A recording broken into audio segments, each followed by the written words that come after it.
नमस्कार। उम्मीद है आप लोग स्वस्थ और आनंद होंगे। इस लोकसभा के चुनाव में भारतीय जनता पार्टी की सीटें घटने के साथ ही साथ भारतीय जनता पार्टी के दूसरे अंतर्विरोध भी अब सामने आने लगे हैं, जो मुझे लगता है कि अगले चुनाव तक उसके लिए मुश्किल का बायस बनेंगे। राहुल गांधी को इस बार अभी जो संसद का सदन चल रहा है उसमें पटकनी देने के लिए भारतीय जनता पार्टी ने दो मुद्दों को बड़े जोर शोर से उठाया। एक इमरजेंसी और दूसरा जो 1984 के सिख दंगे हुए थे उनको। नो डाउट दोनों ही चीज़ें गलत थी, लेकिन दोनों को बहुत दिन बीत गया। लेकिन बहरहाल भारतीय जनता पार्टी को इससे क्या लेना देना, उसको तो अपने मकसद के लिए कोई भी कहीं से उठा सकते हैं। जब भारतीय जनता पार्टी वाले सैकड़ों साल पुरानी चीज़ें उठाते हैं तो ये तो खैर 50 साल पुरानी लगभग चीज़ें थी। बहरहाल उस अपने भाषणों में इमरजेंसी और 1984 के दंगों की भरपूर निंदा भारतीय जनता पार्टी के लोगों ने की थी भी। मैंने बताया भी कि निंदा के लायक थी भी वो चीज़ें, लेकिन बहरहाल लेकिन अब वही लगभग सारे वही सब काम जो है वो भारतीय जनता पार्टी वालों ने भी करने शुरू कर दिए हैं। समाचार मिला है कि राहुल गांधी के बयान से नाराज गुजरात के कांग्रेस के दफ्तरों पर भारतीय जनता पार्टी के लोगों ने हमला कर दिया और जम के मारतोड़ कुटैया मचाई, ऐसी सूचनाएं आई हैं। और ये बड़ा हमला बड़े पैमाने पर हुआ। इस हमले के पीछे एक और कारण बताया जा रहा है, वो पता नहीं किस हद तक सच है ये तो नहीं मालूम, लेकिन ऐसा कहा जा रहा है कि जो नीट के पेपर लीक के जो तार मिले हैं वो तार बहुत बड़ी संख्या में गुजरात से जाकर के जुड़े हैं और वहाँ के भारतीय जनता पार्टी के तमाम जो पदाधिकारी हैं वो सारे के सारे इस लीक कांड में उनके ऊपर संदेह की सुई गई है। और इस चीज़ को जो कांग्रेस के प्रदेश के नेता हैं उन्होंने काफ़ी कुछ बढ़ चढ़ के प्रचार भी किया है। ऐसा माना जा रहा है कि कांग्रेस की इस भूमिका से भी भारतीय जनता पार्टी के लोग नाराज़ हैं और उन्होंने कांग्रेस के दफ्तरों पर हमले किए। ठीक है, हो सकता है कांग्रेस, ये तो प्रजातंत्र है, सभी एक दूसरे की कमियों पर आघात करते हैं, लेकिन इसका मतलब ये तो कहीं से नहीं हुआ कि मारपीट शुरू कर दिया। और अगर मारपीट हो रही है तो वो मारपीट या गुंडे अगर इमरजेंसी के ज़माने में बुरी थी, 1984 के दंगों में बुरी थी, तो जाहिर सी बात है आज भाजपा के जो लोग कर रहे हैं वो भी बुरा है।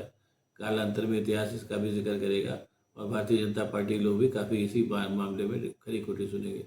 सत्ता में रहते हुए भी सत्ता का मद भविष्य को नहीं देखता है, लेकिन बहरहाल चीज़ें सामने आती हैं। जैसे अपने नरेंद्र मोदी साहब को लग रहा था कि वो कभी हारेंगे ही नहीं, लेकिन उनकी सीटें भी 303 से घट करके 240 हुई, ये ज़माना देख रहा है। वैसे भी भारतीय जनता पार्टी अपनी जिद के लिए ज़्यादा जानी जाती है। उसके पीछे सबसे बड़ी बात है कि भारतीय जनता पार्टी और उसका जो मित्र संगठन है राष्ट्रीय स्वयंसेवक संघ, क्योंकि एक छुपा हुआ संगठन है, मतलब अपनी चीज़ों को पब्लिकली नहीं अनाउंस करते हैं, इसलिए वो जो करते हैं उसके कारण बहुत स्पष्ट नहीं हो पाते हैं।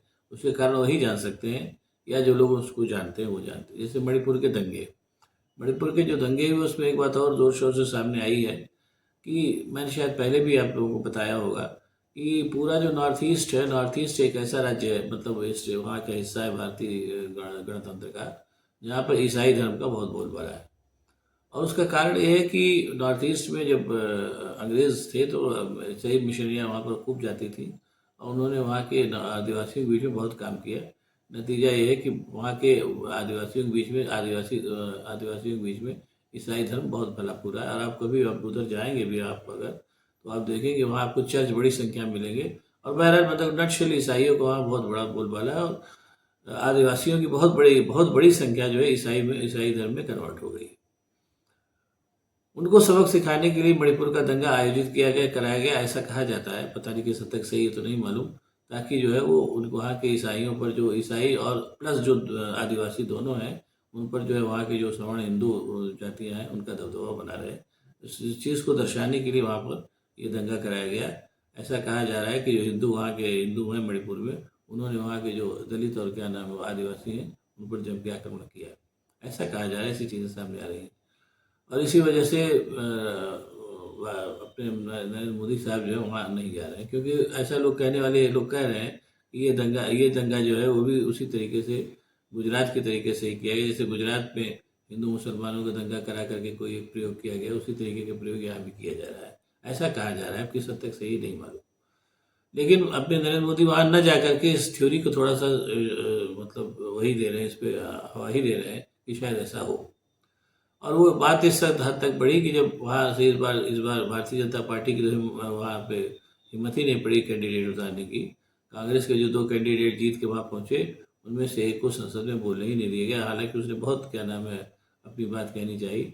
जो शहरी क्षेत्र से जीता था उसको तो बोलने दिया गया, लेकिन जो गांव के इलाकों से जीत के आया था उसको नहीं बोलने दिया गया। ये और इस बात को कहा जा रहा है कि कि ऐसा उसको बोलने दिया गया होता तो वो पक्ष भी सामने आता जो वहाँ के आदिवासियों और ईसाइयों का पक्ष था। गौरव गोगोई ने इस चीज़ को बहुत ही तर्कों के साथ संसद में रखा है। संसद में कोई ना कोई तो बोलेगा ही, क्योंकि भारतीय संसद इतनी बड़ी और इतनी विविध धर्मी है कि उसमें आप कहीं से भी चीज़ों को पूरी तरीके से नहीं दबा सकते। यहाँ से दबाएंगे तो चीज़ें वहाँ से फूट के सामने आएंगी। कुल मिलाकर के देखने में ये लग रहा है कि एक ही हार से भारतीय जनता पार्टी का जो टोटल पूरा जो सिस्टम है वो सिस्टम जो है बिखरता नजर आ रहा है। और वो सिस्टम ये भी नहीं देख रहा है कि वो जिन चीज़ों की बुराई कर रहे हैं वही चीज़ वो खुद भी कर रहे हैं। जैसे कि जो मैंने बताया कि गुजरात में जो कांग्रेस के दफ्तरों पर हमले हुए, ये मैं जैसे बता रहा हूँ।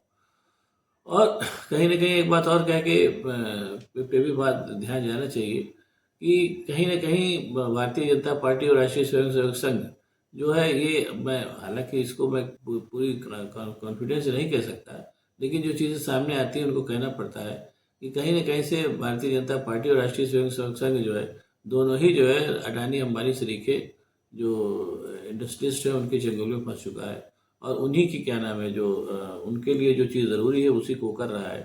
तो वो अलग बात है कि उसके जो रिपरकशंस हैं वो बाकी बाकी भारतीय राज्यों पर दिक्कत में उनको दिक्कत में ला रहे हैं।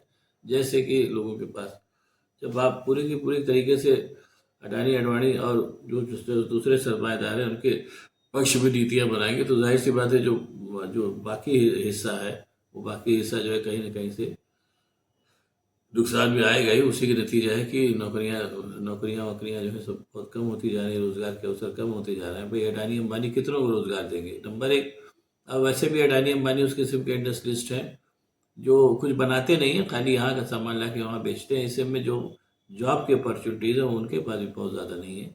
अगर वो उसको मान लो क्रिएट करना भी चाहेंगे तो बहुत नहीं क्रिएट करेंगे। यही सारे के सारे जो विरोधाभास है वो सामने आ रहे हैं भारतीय जनता पार्टी के, और इसी के चलते जो है वो उसका मत प्रतिशत बहुत गिरा है। लेकिन जो अभी जो इस बार की संसद में जो टोटल कुल हंगामा हुआ, जैसा कल प्रधानमंत्री मोदी बोले और जैसा वो अभी मैंने बताया कि गुजरात में मारपीट करने पर वादा है, ये कुल मिला के ये बता रहा है कि राष्ट्रीय स्वयंसेवक संघ और भाजपा दोनों के पास भविष्य को लेकर के ऐसी कोई रणनीति फिलहाल नहीं है जो पूरे भारतवर्ष को समग्रता में उसका कल्याण कर सके। कल्याण होगा तो केवल एक सेक्शन का होगा जो जो भाजपा के नज़दीक होगा। और यहाँ एक बात और कह के मैं बात खत्म करूँगा कि अडानी अडवाणी तरीके जो सरमाएदार होते हैं वो तभी तक किसी का साथ देते हैं जब तक उनका भला होता रहता है। जिस दिन उनको लगेगा कि ये भला नहीं हो सकता उस दिन उनको छोड़ने में कोई समय नहीं लगता। ये बात भी कम से कम भारतीय जनता पार्टी और संघ के कुछ सरमाएदार अभी भी जानते ही होंगे, नहीं जानते होंगे तो जल्दी ही जान जाएंगे। अब आपको अगर ये वीडियो पसंद आया तो उसको शेयर करिए, लाइक करिए, साथ ही साथ मेरे चैनल को सब्सक्राइब करिए ताकि मैं भी ऐसी बातें आपको बताते रह सकूँ। बहुत बहुत धन्यवाद। नमस्कार।